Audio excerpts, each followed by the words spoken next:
आप सभी को जय मसीह की। आज बाइबल स्टडी के अंतर्गत हम बात करेंगे बीमारों को चंगा करने और उनकी सहायता के लिए जहाँ जहाँ भी बाइबल में उल्लेख मिलता है, हम उसके बारे में संक्षिप्त में चर्चा करेंगे। तो बाइबल में कई स्थानों पर बीमारों को चंगा करने और उनकी सहायता करने का उल्लेख मिलता है। इनमें यीशु मसीह के चमत्कार, प्रेरितों के कार्य और परमेश्वर की चंगाई देने की प्रतिज्ञाएं शामिल हैं। यहाँ कुछ महत्वपूर्ण संदर्भ दिए गए हैं जो कि इस प्रकार हैं। तो सबसे पहले हम बात करेंगे सूक्तियाँ और संदर्भ। तो याकूब अध्याय 5 में पद संख्या 14 और 15 जो कि इस प्रकार है। यदि तुम में कोई बीमार हो तो वह कलीसिया के प्राचीनों को बुलाए और वे उसके लिए प्रार्थना करें और उसके ऊपर प्रभु के नाम से तेल मलें और विश्वास से की गई प्रार्थना से रोगी बच जाएगा और प्रभु उसे उठाएगा। निर्गमन 15 में पद संख्या 26, यदि तू अपने परमेश्वर यहोवा की बात ध्यान से सुने और जो ठीक है वही करे, उसके आदेशों को माने और उसकी विधियों को माने, तो मैं उन रोगों में से कोई भी तुझ पर नहीं आने दूंगा जो मैंने मिस्रियों पर डाले, क्योंकि मैं यहोवा हूँ जो तुझे चंगा करता हूँ। भजन संहिता 103 में पद संख्या 2 और 3, हे मेरे प्राण यहोवा को धन्य कहे और उसके सारे उपकारों को न भूल, जो तेरे सारे अधर्म को क्षमा करता है और तेरे सब रोगों को अच्छा करता है। यशायाह 53 में पद संख्या 4 और 5, निश्चय ही उसने हमारे दुखों को उठा लिया है और हमारे शोकों को सह लिया है। वह हमारे अपराधों के कारण घायल किया गया और हमारे अधर्म के कारण कुचला गया। हमारी शांति के लिए दंड उस पर पड़ा और उसके कोड़ों से हम चंगे हुए। चंगाई के चमत्कार चरित्र के रूप में अंधे को दृष्टि देना। यूहन्ना 9 में पद संख्या 1 से लेकर 7, यीशु ने एक अंधे व्यक्ति को मिट्टी और अपने थूक से चंगा किया और उसे शीलोह के कुंड में जाकर धोने के लिए कहा। वह व्यक्ति चंगा होकर देखने लगा। अधिरक्षक की बेटी को जीवित करना। मरकुस अध्याय 5 में पद संख्या 35 से लेकर पद संख्या 43 तक। अधिरक्षक याईर की बेटी मर गई थी, लेकिन यीशु ने उसे पुनर्जीवित कर दिया। यह परमेश्वर की चंगाई की शक्ति को दिखाता है। रक्तस्राव से पीड़ित स्त्री। मरकुस अध्याय 5 में पद संख्या 25 से लेकर 34 तक। 12 वर्षों से बीमार एक स्त्री ने विश्वास के साथ यीशु के वस्त्र को छुआ और वह तुरंत चंगी हो गई। गदरेनी में पागल व्यक्ति को चंगा करना। लूका अध्याय 8 में पद संख्या 26 से लेकर पद संख्या 39 तक। यीशु ने दुष्ट आत्माओं से ग्रसित एक व्यक्ति को चंगा किया, जिससे वह सामान्य जीवन जीने लगा।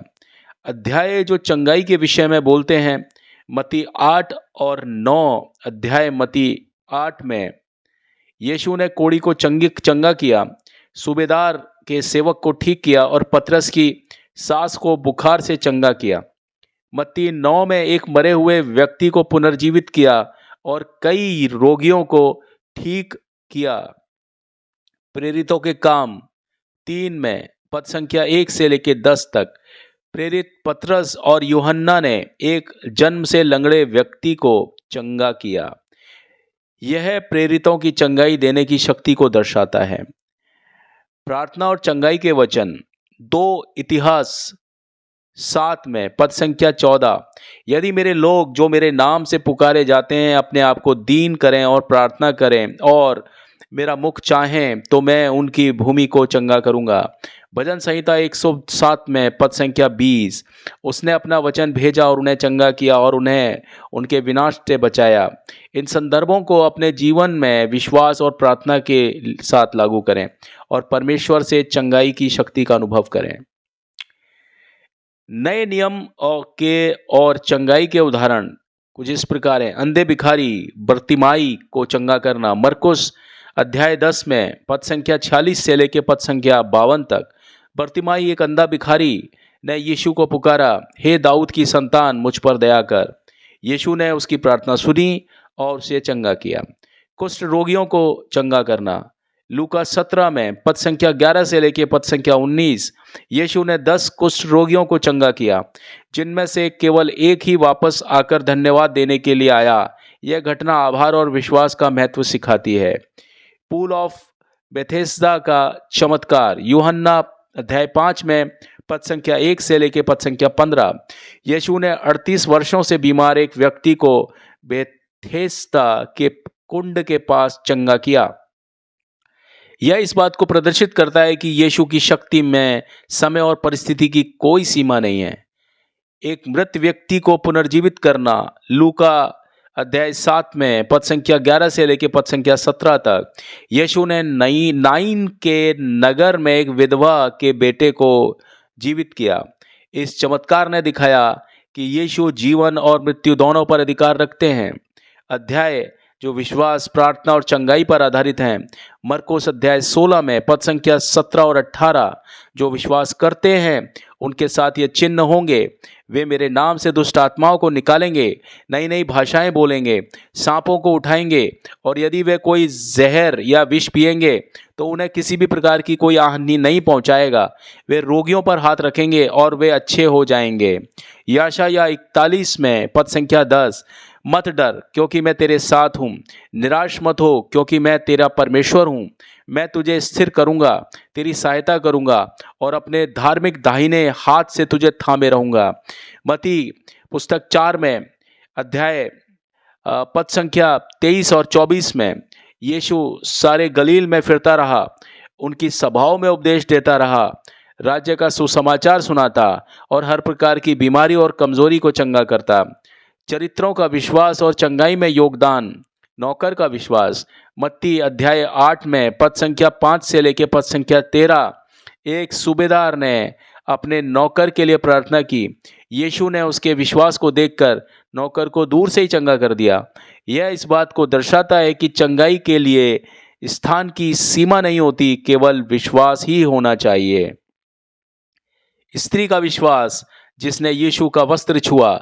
मत्ती अध्याय 9 में पद संख्या 20 से पद संख्या 22 एक महिला जो 12 वर्षों से रक्तस्राव की बीमारी से पीड़ित थी, न केवल यीशु के वस्त्र को छूकर विश्वास से चंगाई प्राप्त की। प्रेरक वचन और उनकी प्रासंगिकता। भजन संख्या 34 में पद संख्या 19 धर्मी के बहुत दुख होते हैं परंतु यहोवा उसे उन सब से छुड़ाता है। यिर्मयाह 30 में पद संख्या 17 मैं तुझे चंगा करूंगा और तेरे घावों को ठीक करूंगा, यहोवा कहता है।